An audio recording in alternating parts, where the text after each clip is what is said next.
Pengawal tingkat dewa. Jangan lupa like, subscribe, share, dan bunyikan loncengnya. Terima kasih. Bab 2. Kembalinya Zestul Hooligan. 10 tahun kemudian. Di Linhai. Seorang gadis mengenakan jeans panas dan 13 overall duduk di depan halte bus yang ditinggalkan di sisi jalan. Matahari membakar pada siang hari. Dan suhu di kota Linhai melonjak hingga 38 derajat. Tidak seorang pun kecuali gadis ini yang mau lari ke pedesaan pada hari ini. Tidak ada mobil di jalan lurus. T-shirt putih bulat ketat gad berem di dalamnya tampak menjulang. 32C bulat dan kuat penuh kemudaan. Gadis itu dilahirkan dengan embrio yang indah. Sepasang mata bermata rubah besar dengan sudut mata ke atas. Hidung tinggi seperti model Eropa dan Amerika. Mulut ceri kecil. Dan kulit halus dengan putih berkeringat. Model 168 cm ini memiliki 105 kaki telanjang. Yang indah untuk sang Buddha. Juga emosional. Itu tidak ilmiah untuk seorang gadis dengan tanda seperti itu muncul di negara liar. Terutama jika pistol polisi tipe 77 digantung di belakang pinggangnya. Penantian panjang gadis itu akhirnya menyentuh dewa. Dan badai bersiul tiba-tiba bertiup di langit. Menghembuskan kuda hitam panjang gadis itu bergoyang-goyang tertiup angin. Menatap langit. Bukan karena para dewa telah memberikan panas pada musim panas. Tetapi dua helikopter Wuzhi-10 melayang di atas langit. Rudal anti-tank udara ke darat yang digantung di pesawat. Dan 32 roket cukup dekat untuk melihat di atas. Tidak. Tidak ada kamp militer di sekitar Linhai. Jarang melihat postur seperti itu. Dan gadis itu berdiri kaget.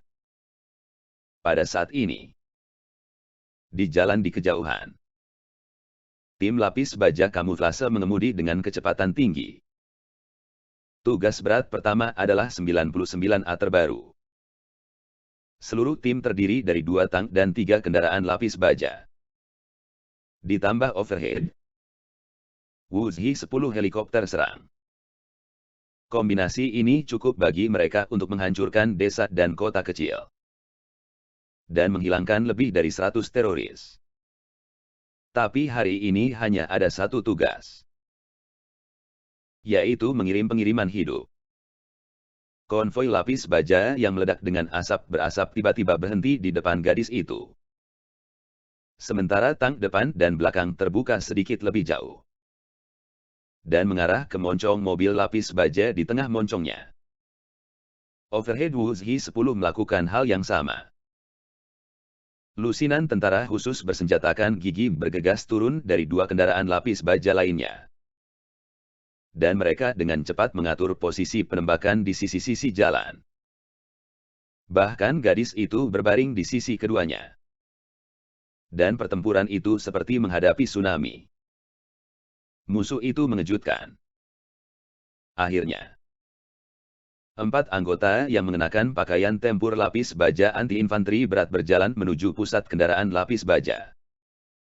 Membuka pintu. Memasukkannya dengan batang besi 2 meter. Mengunci sendi belenggu di dalam. Dan membawa mereka ke kurir menyerahlah. Pria itu mengenakan jeans putih dan kaos hitam ketat menonjolkan otot-otot sudutnya. Belenggu yang dikenakannya lebih berat daripada yang digunakan untuk mengunci gajah. Dan kepala mereka ditutupi dengan topeng besi seperti Profesor Kanibal di Zesiland Lamp. Hanya menyisakan sepasang murid yang tidak mau berkedip untuk melihat-lihat dunia. Jangan dibesar-besarkan. Gadis itu mengeluarkan informasi yang dia miliki bersamanya. Dan dia ada di sini untuk menerima seorang petugas polisi dengan hukuman mati khusus di rumah. Hukuman mati sebenarnya adalah tukang daging laki-laki yang menjadi terkenal 10 tahun lalu. dengan 104 tangan yang ternoda darah. Tetapi karena orang yang dia bunuh adalah geng hooligan. Banyak media dan orang awam juga suka memanggilnya pahlawan muda. Entah pahlawan atau setan. Dalam berita, dia seharusnya dihukum mati 10 tahun yang lalu. Bagi dunia, Danu tidak ada lagi. Kesedihan di depan gadis itu saat ini hanyalah orang biasa yang kebetulan memiliki nama dan nama yang sama. Maaf. Bisakah seseorang melakukan prosedur serah terima dengan saya? Halo. Nama saya Kinan dan itu dari cabang kota Linhai. Gadis itu berkata tanpa daya. Dia tidak tahu siapa yang menemukan tugas itu. Pengiriman target. Mundur. Mundur. Mundur. Perintah sang kapten. Dan semua anggota tim bergegas kembali ke mobil lapis baja sama gilanya ketika mereka melihat hantu itu. Setelah sampah debu hilang, semua yang tersisa di jalan yang sunyi adalah kunci tubuh. Dan kunci di tanah. Pria ini sepertinya sedikit panik. Kinan juga melakukan tugas semacam ini untuk pertama kalinya. Dan dia masih agak takut menghadapi suram seperti orang cacat. Tapi bagaimana mengatakannya? Kinan juga seorang polisi wanita elit. Tidak perlu takut. Saya melihat Kinan duduk. Membuka kunci pistol di pinggang. Dengan hati-hati mengambil kunci dan berjalan ke Danu.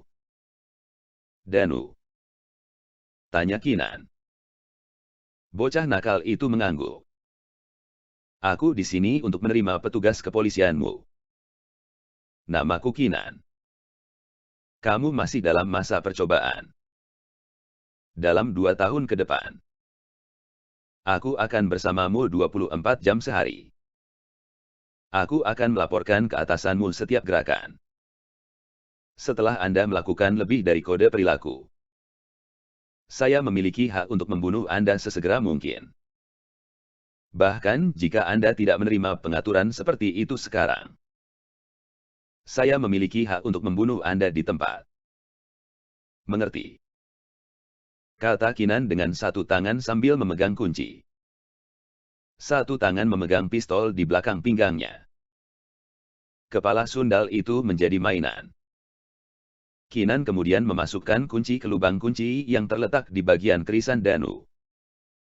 Tentu saja perancang kunci ini adalah seorang pria. Dengan sekali klik, 36 kunci bersama Danu secara otomatis terbuka pada saat yang sama. Dan Danu bergegas melewati Kinan.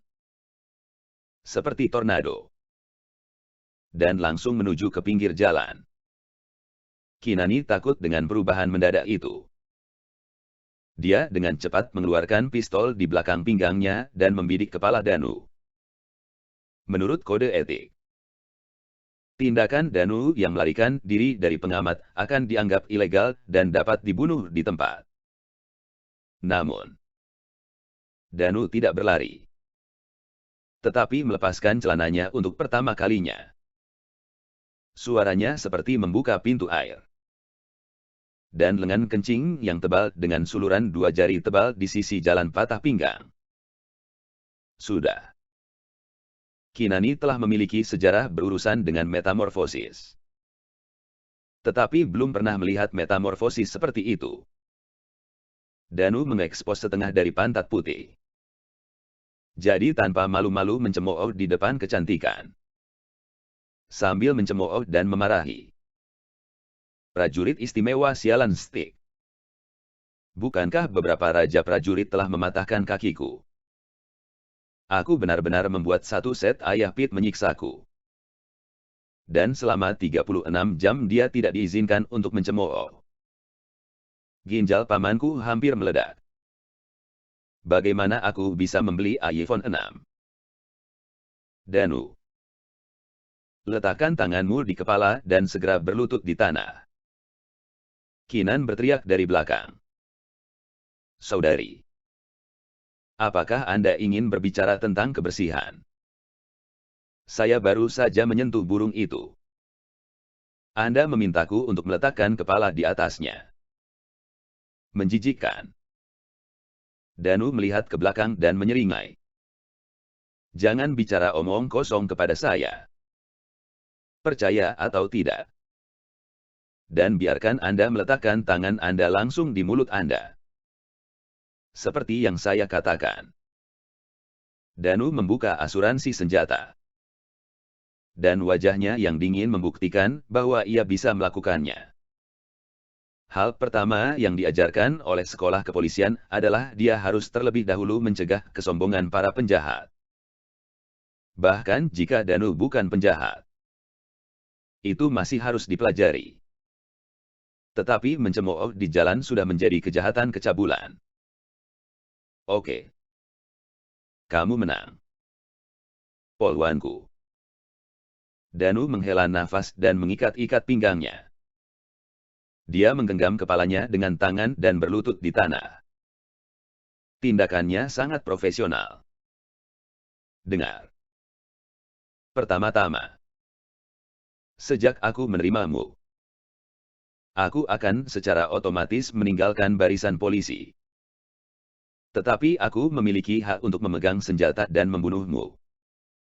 Selama 2 tahun ke depan. Apakah kamu pergi ke toilet atau tidur? Anda harus melapor kepada saya. Dan berani ada dugaan melarikan diri. Saya akan membunuh Anda untuk pertama kalinya. Apakah Anda jelas? Keenan berteriak. So cantik. Apakah Anda ingin melaporkan kepada atasan Anda? Danu berani mengolok-oloknya di bawah senjata. Saya benar-benar tidak tahu apa yang dilakukan sarafnya. Gangster bau. Jangan bilang apa-apa. Percaya atau tidak. Aku akan meledakkan kepalamu sekarang. Keenan sangat marah sehingga wajahnya berwarna-warni. Jangan percaya. Karena tidak ada peluru di senjatamu. Jika kamu mendengarkan dengan seksama.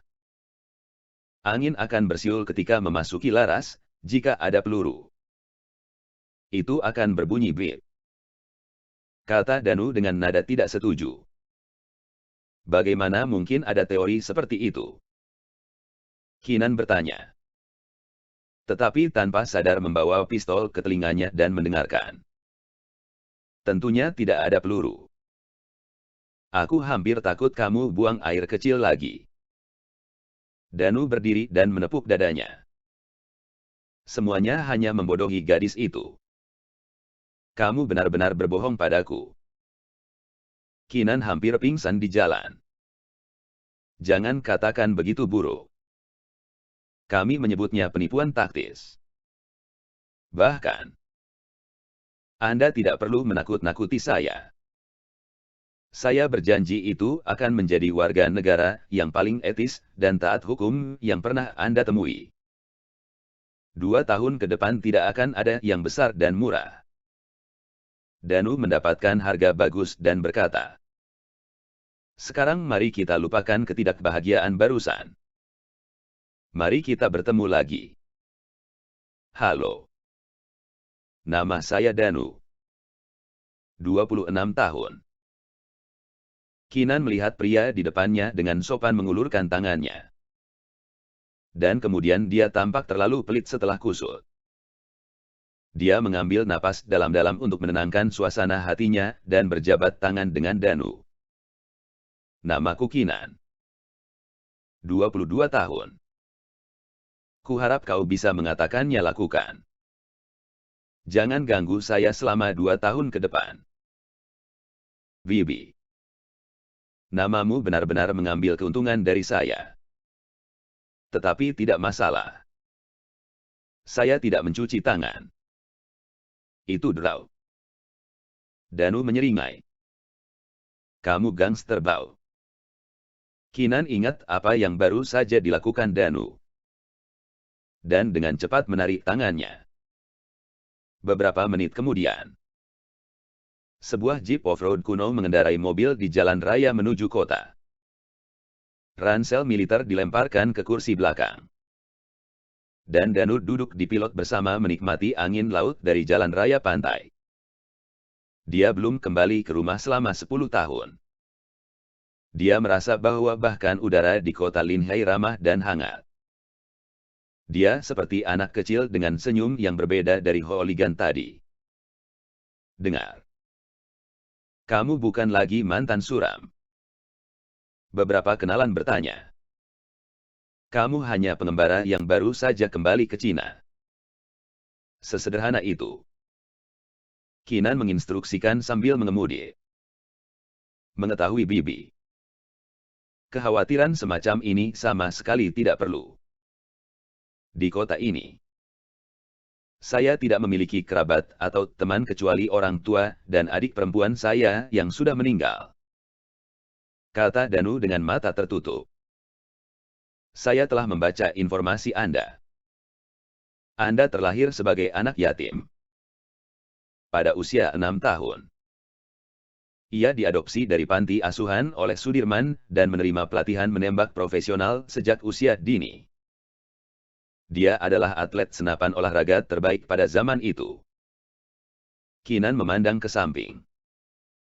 Pria di sekitarnya. Meskipun kadang-kadang sangat malu.